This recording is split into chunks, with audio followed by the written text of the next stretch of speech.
You and one other hunter spend 6 hours tracking a wounded animal through dense brush. You finally bring it down together, exhausted at dusk. Back at camp, the meat gets divided. Your share is smaller than his. Not by a little. By enough that everyone else at the fire notices too and looks away. He's not a stranger.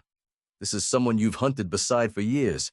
Someone you trusted enough to walk in front of you through brush where a predator could be waiting. This is roughly 15,000 years ago. And what you're feeling right now has a very specific flavor to it. Not sadness.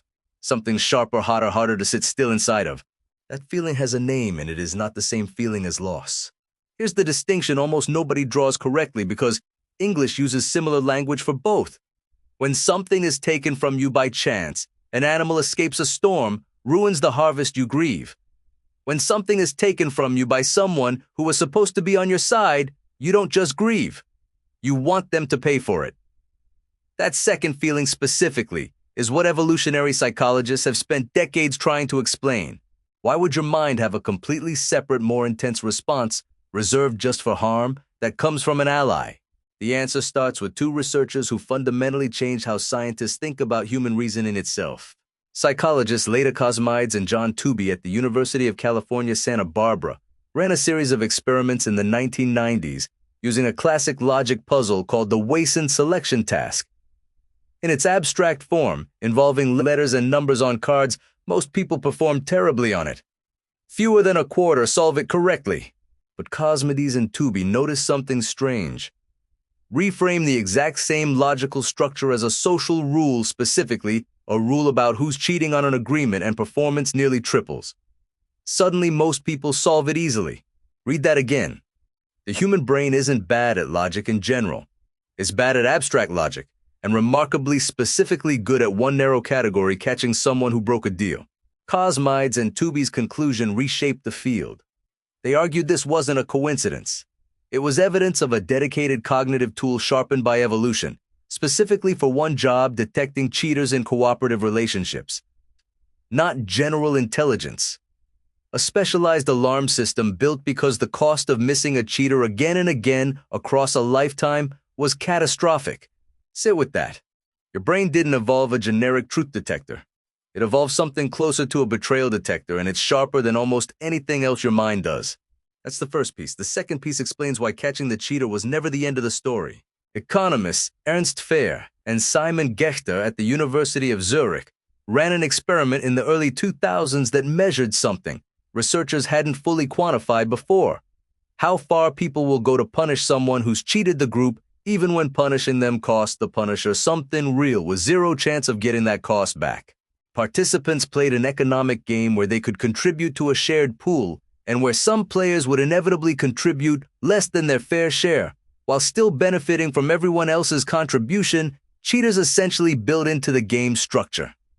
Fehr and Gächter gave other players an option: pay a small personal cost to reduce the cheater's payoff.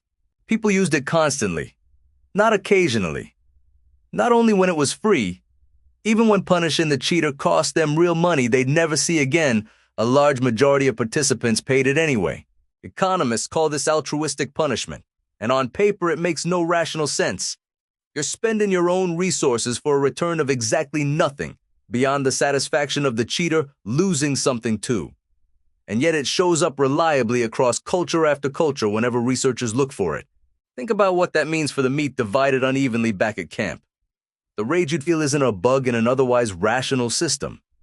It's the exact psychological mechanism Fehr and Gächter measured running in real time, thousands of years before either of them existed to name it.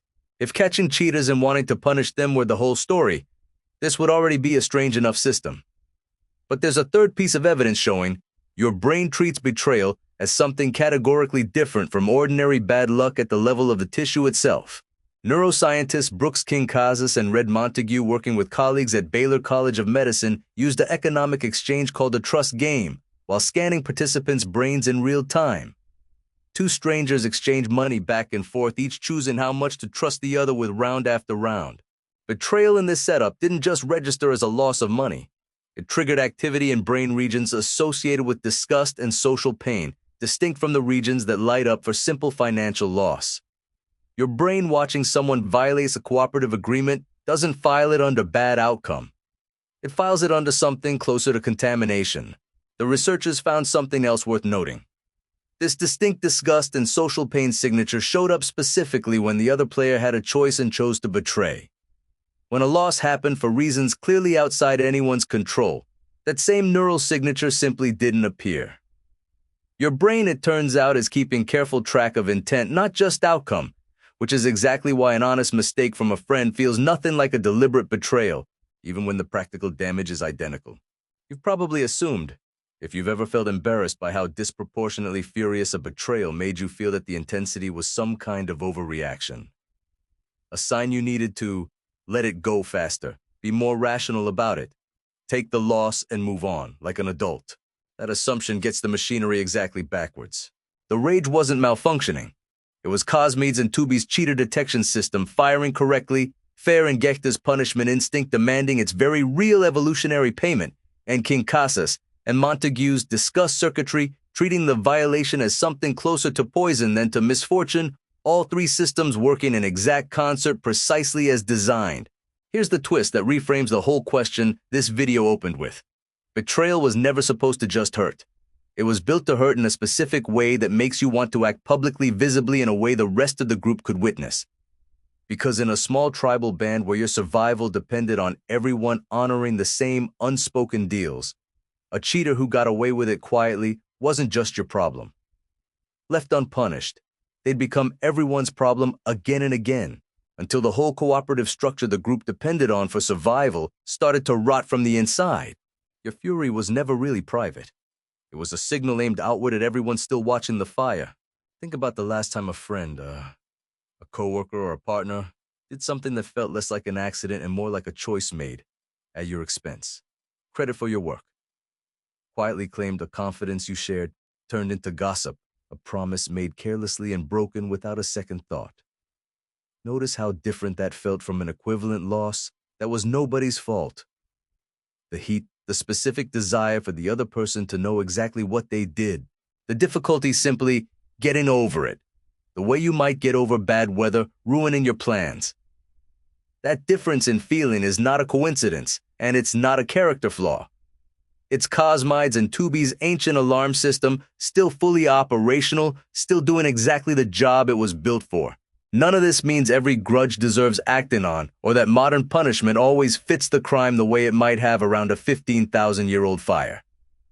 Fehr and Gächter's own later research found that punishment works best for group cooperation when it's proportionate and predictable, not simply as intense as the initial rage suggests. Disproportionate retaliation can damage a group's trust just as badly as the original betrayal did. The point was never that every impulse to punish should be obeyed. It's that the impulse itself was never irrational to begin with. There's a further wrinkle in Fehr and Gächter's data worth knowing because it explains why this system spread so reliably through a group, rather than staying an isolated grudge between two people. In their experiments, once punishment became available, overall cooperation rates climbed sharply and stayed high, not just from the punished individual correcting course, but from everyone else in the group who now understood the deal was actually being enforced. A single visible act of punishing a cheater did more to hold the group together than any amount of quiet resentment ever could have. Back at that fire watching the uneven meat, you weren't losing your composure over nothing. You were running software built for exactly this moment, tested across thousands of generations in exactly the kind of small interdependent group where letting a cheater slide even once could cost everyone their next winter. The animal you two brought down together fed the whole camp that night. But somewhere in the firelight, your mind was already keeping score for the next hunt, and it was never going to let this one go unmarked.